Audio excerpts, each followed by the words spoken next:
जरा सोचिए, एक ऐसा साम्राज्य जो भारत के सबसे बड़े साम्राज्यों में से एक था, और वो 1000 साल से भी ज्यादा समय तक इतिहास के पन्नों में कहीं खो गया था। जी हाँ, पूरी तरह से गुमनाम। तो आज की कहानी उसी खोए हुए साम्राज्य को फिर से खोजने की है।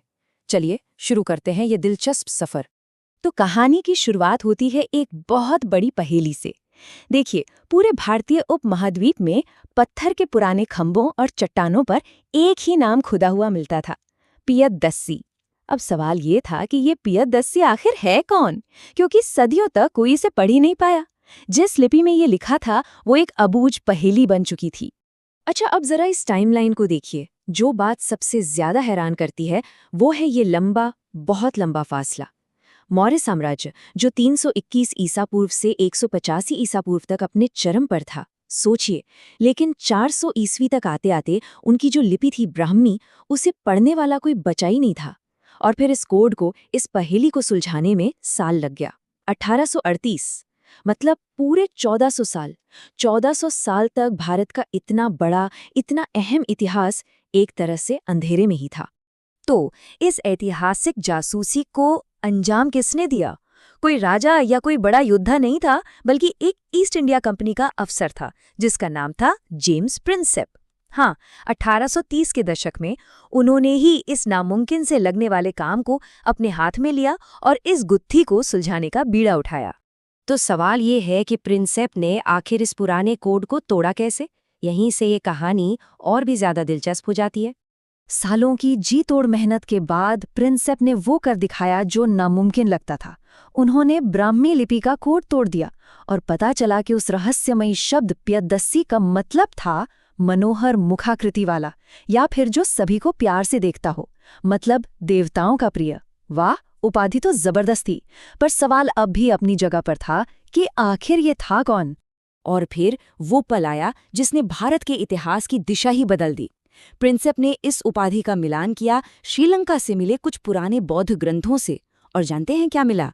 उन ग्रंथों में सम्राट अशोक को ही पियदस्सी कहा गया था। बस पहेली सुलझ गई। वो पियदस्सी कोई और नहीं बल्कि महान सम्राट अशोक थे। और बस इसी एक खोज ने मौर्य साम्राज्य के उस पूरे खोए हुए इतिहास के दरवाजे हमेशा के लिए खोल दिए।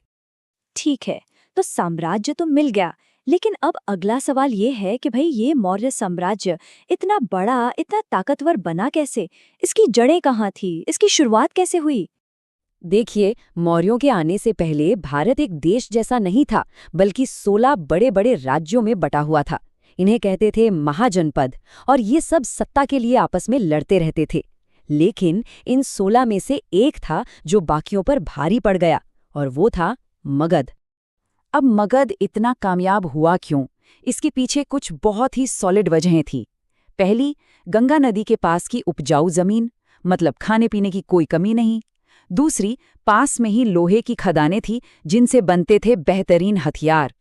तीसरी, घने जंगल जहां से सेना के लिए मिलते थे हाथी, जो उस जमाने के टैंक हुआ करते थे। और चौथी, नदियों का वो पूरा नेटवर्क जो व्यापार के लिए किसी नेशनल हाईवे से कम नहीं था। लेकिन सिर्फ प्राकृतिक संसाधनों से तो साम्राज्य नहीं बनता। इन सब चीजों को एक साथ जोड़कर एक विशाल साम्राज्य की नींव रखने का काम किया चंद्रगुप्त मौर्य और उनके जीनियस सलाहकार चाणक्य ने। जी हाँ, वही चाणक्य जिनका लिखा हुआ ग्रंथ अर्थशास्त्र आज भी पढ़ा जाता है।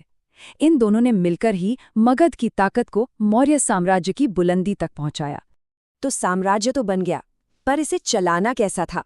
एक राजा होना कैसा होता था, या एक आम इंसान होना कैसा था? चलिए अब थोड़ा सत्ता के गलियारों से बाहर निकलकर आम जिंदगी को समझने की कोशिश करते हैं। उस दौर में ना, भारत में राजाओं के काम करने के दो बिल्कुल अलग अलग स्टाइल थे। एक तरफ थे मौर्य राजा जैसे अशोक। उन्होंने अपनाया धम्म का रास्ता, मतलब नैतिक जिम्मेदारी का। वो मानते थे कि राजा का काम प्रजा की सेवा करना है, उनका भला करना है। वहीं दूसरी तरफ थे कुषाण राजा। वो तो खुद को देवपुत्र कहते थे, यानी भगवान का बेटा, और वो मंदिरों में अपनी बड़ी बड़ी मूर्तियां लगवाते थे ताकि लोग उन्हें भगवान की तरह पूजें। लेकिन राजा चाहे खुद को सेवक कहें या देवता, आम इंसान की जिंदगी की अपनी मुश्किलें थीं।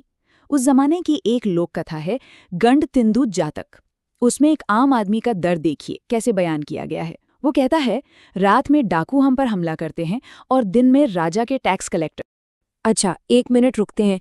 इतने बड़े बड़े साम्राज्य, इतनी बड़ी सेनाएं, इतने सारे ऑफिसर्स, इन सबका खर्चा कैसे चलता था? मतलब पैसा कहाँ से आता था? तो इसका जवाब हमें मिलेगा उस दौर के व्यापार और सिक्कों की कहानी में।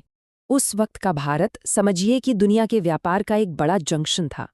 इसके ज़मीनी रास्ते सेंट्रल एशिया तक जाते थे और समुद्री रास्ते रोमन एम्पायर से लेकर साउथ ईस्ट एशिया तक फैले हुए थे। भारत की काली मिर्च, मसाले, बढ़िया कपड़े, इनकी डिमांड पूरी दुनिया में थी।